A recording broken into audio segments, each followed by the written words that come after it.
No. No is the answer to the question. I'm not going to go 15 minutes without answering the question and then have it at the end of the video. No, the video game market is not crashing. It's not even close to crashing. But there are some concerns that I think are legitimate that people should be worried about. So in today's video, we're going to be talking about the state of the industry, episode 2, and kind of really break down and analyze what people are getting concerned about if we're going to have another video game market crash. What's the difference between the video game market today and how it was in the 80s when the original crash happened, and what are the concerns and what are not really big concerns. So if you guys are new to the channel, please make sure you do subscribe to the channel, leave a like on this video, and let's get into it right after this.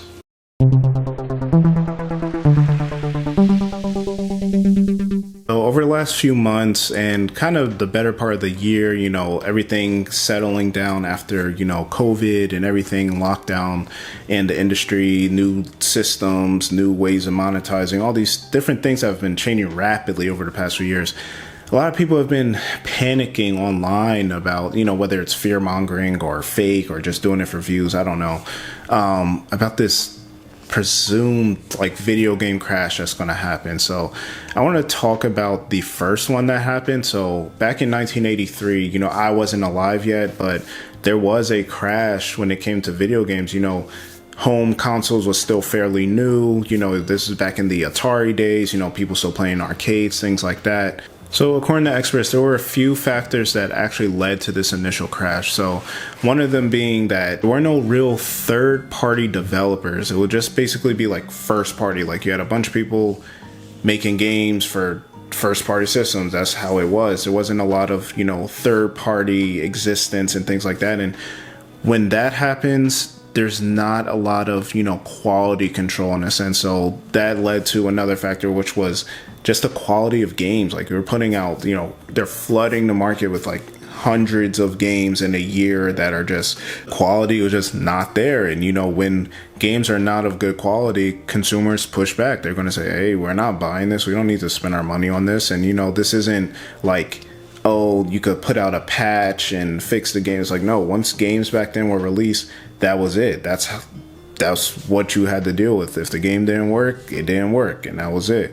So now you have less consumers wanting to spend money on it. It lowers the valuation of the market, and also, these companies can't recoup and get an ROI on their investment because there's no money coming in. So of course that lowers the value of everything.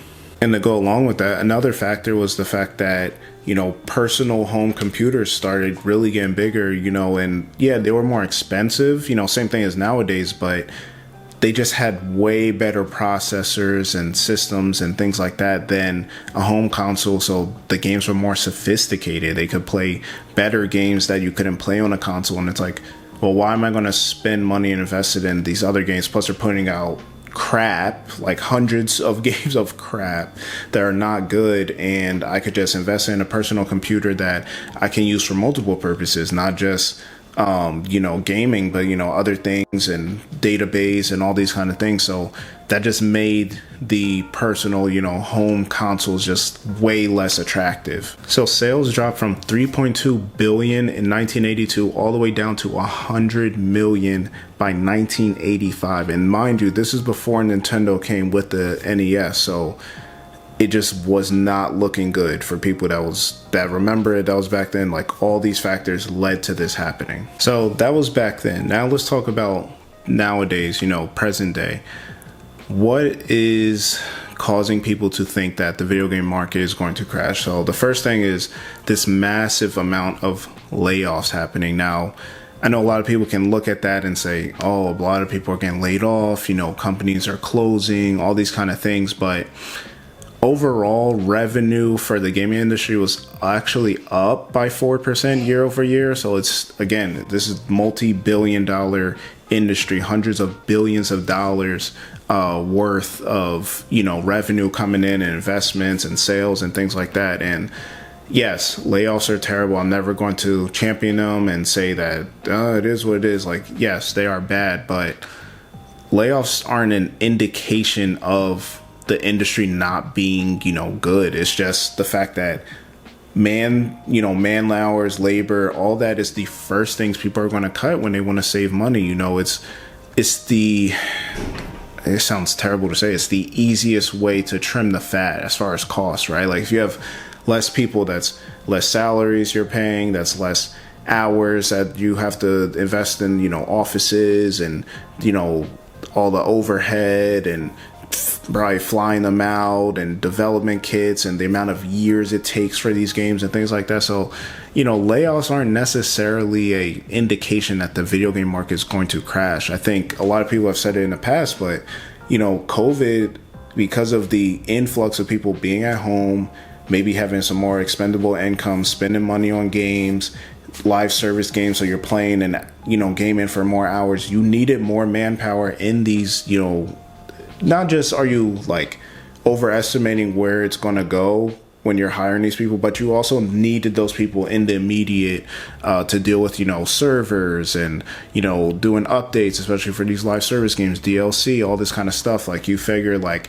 okay, we're going to, use this to our advantage. We got more money coming in as well. We're going to spend it on the labor and try and put, some better product out. And unfortunately, as everything slowed down, and this isn't just in video games, it's tech, it's movies, it's Hollywood, it's everywhere is going through this situation where they just quote unquote overhired because of what the day was. People weren't thinking like, okay, this is going to slow down drastically and we're going to have to figure out in 3 years what we're going to have to do with these people. Like, no, they just did what they needed to do for the time. So, what I will say could not attribute to a crash, but what we could start seeing the negative effects of this, of these layoffs is the fact that there's no real job security in the video game industry. So now when you talk about making the industry better as a whole, if you don't have talented people wanting to enter, and then not only that,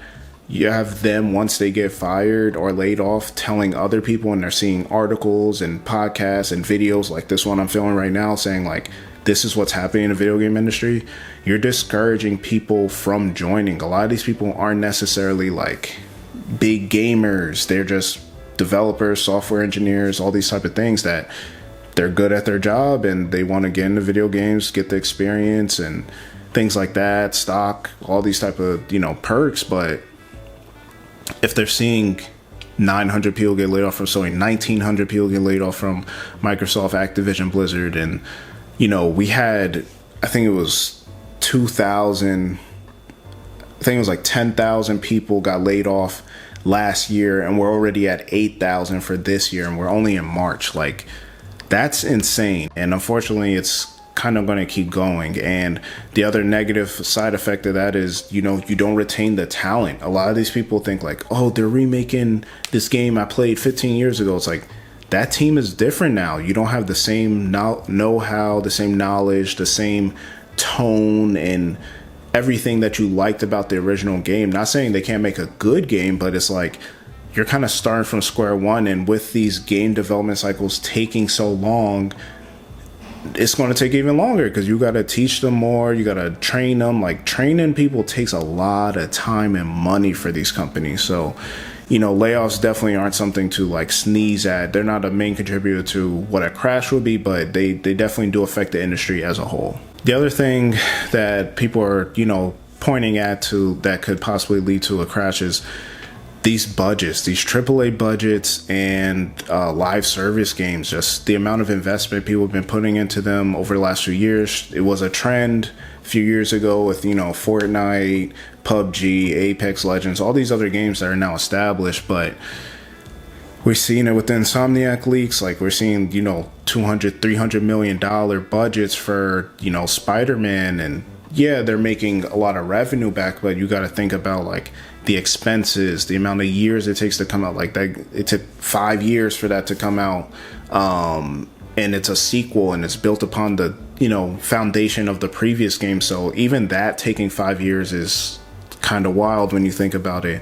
You got to pay licensing, all these types of things. And I don't know, we've been seeing it even like EA. I think it was Immortals of Avium cost like $125 million, Forspoken cost $100 million. Like, even these new IPs that no one really knows, like they're spending hundreds of millions of dollars, and then you can't recoup it. The studio has to lay off people or close, and now it's just like it was all for nothing. They could have been spending that on other games or smaller budget games, and we're starting to see that a little bit. We're seeing that these, like Power World, Helldivers, even on the Microsoft side, it didn't sell as much, but like, a Pentiment and Hi-Fi Rush, some of these smaller AA games, even single A games, this investment with subscription services like Game Pass and PlayStation Plus, where you're having indie developers come in and get some exposure, I think these are the ways to kind of keep the industry going, not overpaying, ended up closing studios, things like that. Like, yes, AAA games, we love them, but like as consumers, we have to take a step back and be like, what is this costing us? Like, we are pushing, we've heard of, crunch, layoffs, the quality of the games not lasting sometimes. Like, we need to take a step back and really, want these games in the industry to grow as a whole, but also be healthy at the same time. I think, 2 maybe big blockbuster games from, each of the big 3 a year, and then these smaller AA or like indie style games, or, invest in the indie style games so they can get to that AA level and, make them last and make them really good. Like, there's nothing wrong with this short 12 to 15 hour good experience, and then you also have your, bigger ongoing game and things like that. But I feel like the video game industry, sometimes they're investing too much into, the big home run, and then when it doesn't hit, the consequences are enormous. So, but I think they are starting to learn that a lot. And then to go along with that, like the last part I wanted to talk about is just that, I think the industry is learning. So, we've been seeing like Sony putting some of the games closer and closer to day and date on PC, whether it's a year, 18 months, sometimes day and date, like Helldivers. Like, you're going to have to do things like that. Xbox too, for their business, putting games on the Switch, and Sony, and, trying to not be a third party publisher, but, expand that, because at the end of the day, we can want things to be exclusive. We can want a big AAA game every, 2 months. We can want all these things, but if we want the industry to stay viable, vibrant, positive, keep growing, quality control, all these types of things, like, we have to allow these companies to sit down and do what they need to do.